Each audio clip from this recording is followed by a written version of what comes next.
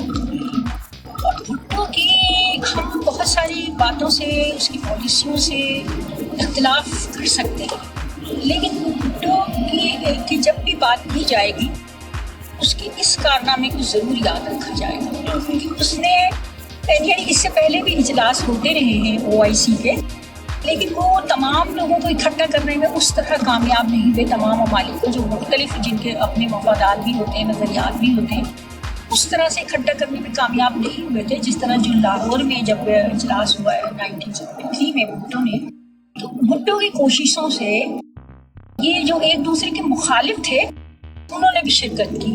یعنی ایران بھی تھا مخالف، اس کا عراق بھی تھا، سیریا بھی تھا، اور اسی وقت بنگلہ دیش بھی بنا تھا. ذاتی مفادات کو بلا کے ایک ہو مسلم حرم کی پاسبانی کے لیے، اور بنگلہ دیش نے بھی شرکت کی تھی. ٹھیک ہے، اور اسی اجلاس میں پاکستان نے بنگلہ دیش کو تسلیم کر دیا تھا. چھوٹی سی بریک کے بعد ڈرائیونگ پوزیشن ہم نے چینج کی ہے تھوڑی سی. یوکرین اور رشیا کی وار، اس حوالے سے کچھ کہیے.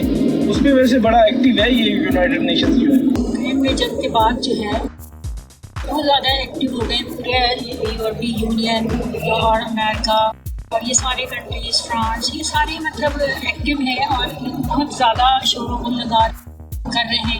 اور رشیا کے اوپر پابندیاں بھی انہوں نے عائد کی ہیں. اور بھی جو ممالک اس وقت رشیا کے ساتھ کھڑے ہیں ان کے لیے بھی وہ اس طرح کے اقدامات کر رہے ہیں کہ جس سے ان کو نقصان پہنچے یا ان پہ بھی پابندیاں لگائی جائیں. یہ دونوں معیار نہیں ہونا چاہیے. اور پھر ان وجوہات کو بھی دیکھنا چاہیے جس کی وجہ سے رشیا نے یوکرین پہ اٹیک کیا ہے. یوکرینوں کے حد تک دار ہے اس کا، اور یہ باعث تو نہیں ہے یہ دیکھ رہے ہیں. اس کے ساتھ ہی ہم نے چونکہ OIC کو بھی دیکھ رہے ہیں کہ بھائی وہ تو ایک خاص یعنی مسلمانوں کے لیے، مسلمان کنٹریز کے لیے بنی ہے نا، لیکن وہ بھی ہمیں اس طرح سے کامیاب نظر نہیں آتی ہے. کردار پوری طرح سے ادا نہیں کر اور اس کی پاتی. وجہ یہی ہے ان کے باہمی اختلافات. جو مسلمان کنٹریز ہیں ان کے باہمی اختلافات.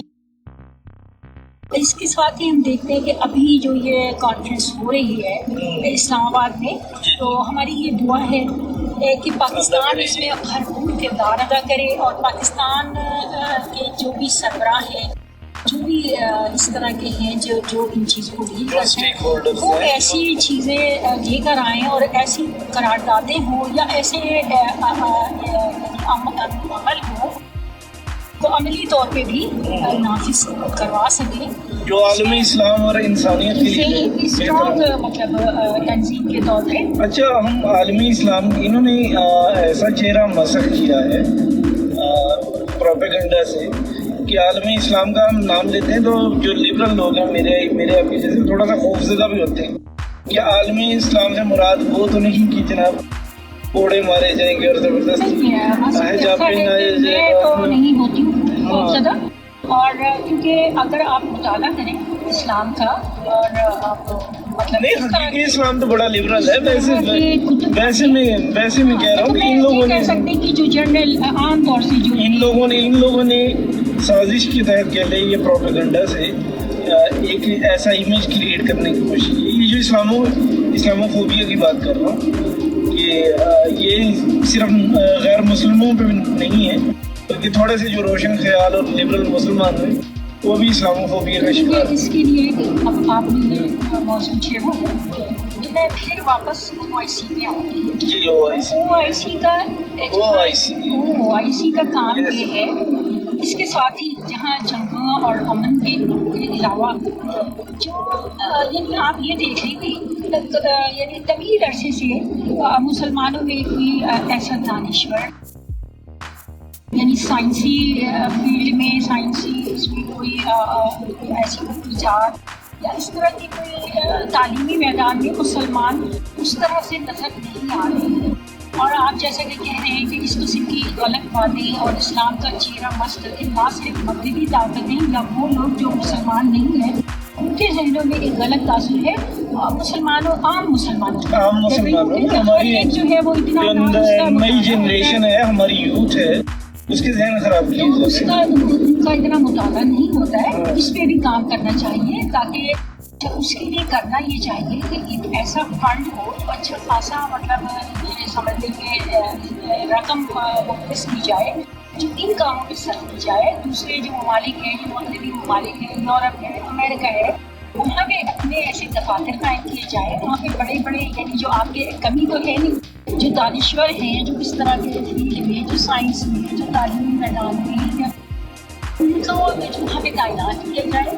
وہ کتابیں لکھیں اس طرح کی وہ اس طرح کی کانفرنسز کریں اور مطلب اپنے بات کو اسلام کے صحیح چہرے کو دنیا کو روشناس کرائیں اور بلکہ صرف کتابیں لکھنے تک محدود نہ رہیں. اب میڈیا سوشل میڈیا اور جو مختلف طریقے ہیں جو ٹیکسچوئل ہمارا کانٹینٹ ہے اسے ویڈیوز میں یا اور فارمیٹس میں کنورٹ کر کے ایون ڈرامہ کی شکل میں فلم کی شکل میں ہماری آئیڈیالوجی کو اس سے پہلے آپ کو شاید یاد ہوگا کہ عمران خان نے یہ بات کی تھی کہ اسلامی ممالک اپنا ایک ٹی وی بنائے اور اس میں اس کو پروموٹ کریں باقی چیزوں کو اس طریقے سے اسلامک آئیڈیالوجی اور اخلاقیات جو ہے کم سے کم اور جو بنیادی چیزیں ہیں. اچھا ویسے جو بنیادی اسلامی چیزیں وہ تو وہی جو انسانیت کے حوالے سے بنیادی چیزیں ہیں. مغربی دنیا جو ہے وہ اسلام کو ایک اس نے ایک امیج بنایا ہوا ہے کہ سزاؤں کے اعتبار سے بھی وہ سمجھتے ہیں کہ یہ سزائیں جو ہیں پرتشدد ہیں. سزائیں پرتشدد ہیں اور یہ جو بمباری کر کے اور چھوٹے چھوٹے بچوں اور خواتین اور ان لوگوں کو جناب یہ مار دیتے ہیں یہ انہیں نظر نہیں آتا. ٹھیک ہے اسلامی جو سزائیں ہیں جو کہ جرم ثابت ہونے کے بعد ہی کسی مجرم کو دی جاتی ہیں تو وہ پرتشدد سزائیں ہیں. دیکھیں سزا کا مقصد یہ نہیں صرف ہوتا کہ اس کی وجہ سے کوئی ایک بندے نے کسی کو مار دیا ہے تو جو شخص مر چکا ہے اگر وہ اسے مارنے والے کو سزائے موت ہوگی تو اسے کیا تسکین ملے گی وہ تو مر چکا ہے. تو یہ انصاف تو نہیں ہوتا. سزا کا مقصد یہ ہوتا ہے دوسرے سے سبق سیکھے کہ یہ ایک غلط کام ہوا معاشرے میں اور یہ دوبارہ نہ ہو. تو اس کا بہترین طریقہ یہی ہے جرم کرنے والے کو ایک نشان عبرت بنایا جائے. سعودی عرب میں کیوں جرائم کی ریشو کم ہے بلکہ نہ ہونے کے برابر ہے اس کی وجہ وہاں پہ یہی ہے سزائیں ہیں اور وہ لوگوں کو دی جاتی ہیں. میں تو جو سزاؤں کے معاملے میں جو اسلامک آئیڈیالوجی میں تو اس کے حق میں اس کی کچھ تشدد سزا نہیں کہتی یہ تو مغربی دنیا کا خیال ہے. میں اس کو اسلامی سزائیں کہوں گی کہ حتیٰ جرم جو ہے یعنی آپ 100% تو نہیں ختم ہو سکتا ہے کیونکہ جیسے ہی دنیا بنی ہے جرم کی شروعات ہو گئی تھی جسے ہم پہلا جرم حابیل قاتل کے حوالے سے کہتے ہیں. اچھا اب جو ہے ہم اپنی گفتگو کو یعنی کے نتیجے پر پہنچنے کی کوشش کرتے ہیں کہ OIC جو ہے اب تک ہمیں نہیں نظر آئی ہے اس طرح سے کامیابی کہ جیسے ہونا چاہیے تھا. زیادہ تر چیزیں جو ہیں قراردادوں تک ہی محدود رہ گئی ہیں.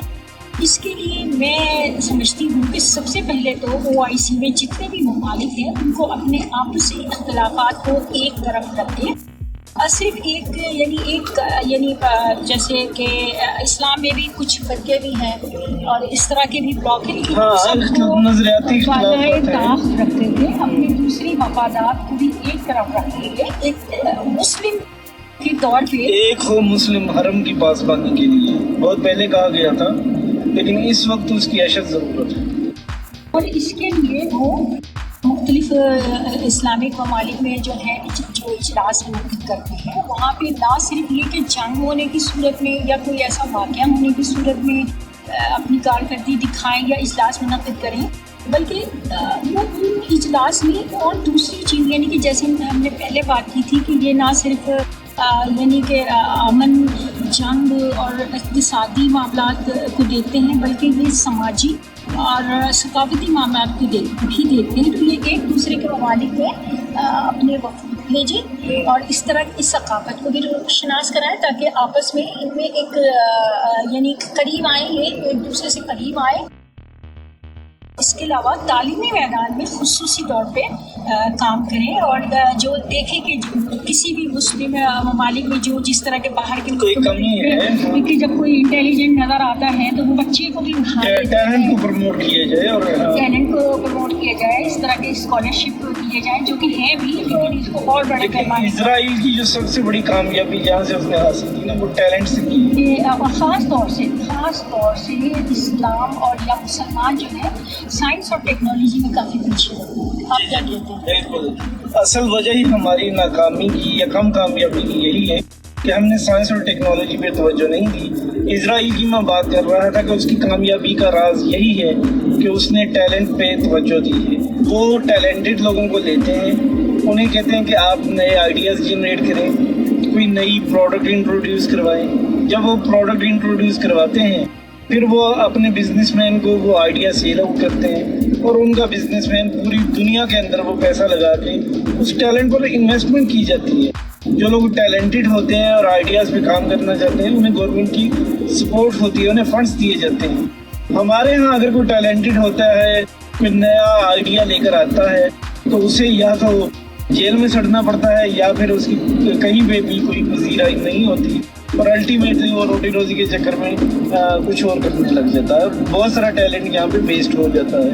تو مسلمان ممالک کو، OIC کو اور خصوصاً پاکستان کو اس طرف توجہ دینے کی ضرورت ہے. کنکلوژن کی طرف آتے ہیں کہ OIC کا یہ جو اجلاس 22 تاریخ کو ہو رہا ہے، اس سے کیا توقعات ہیں آپ؟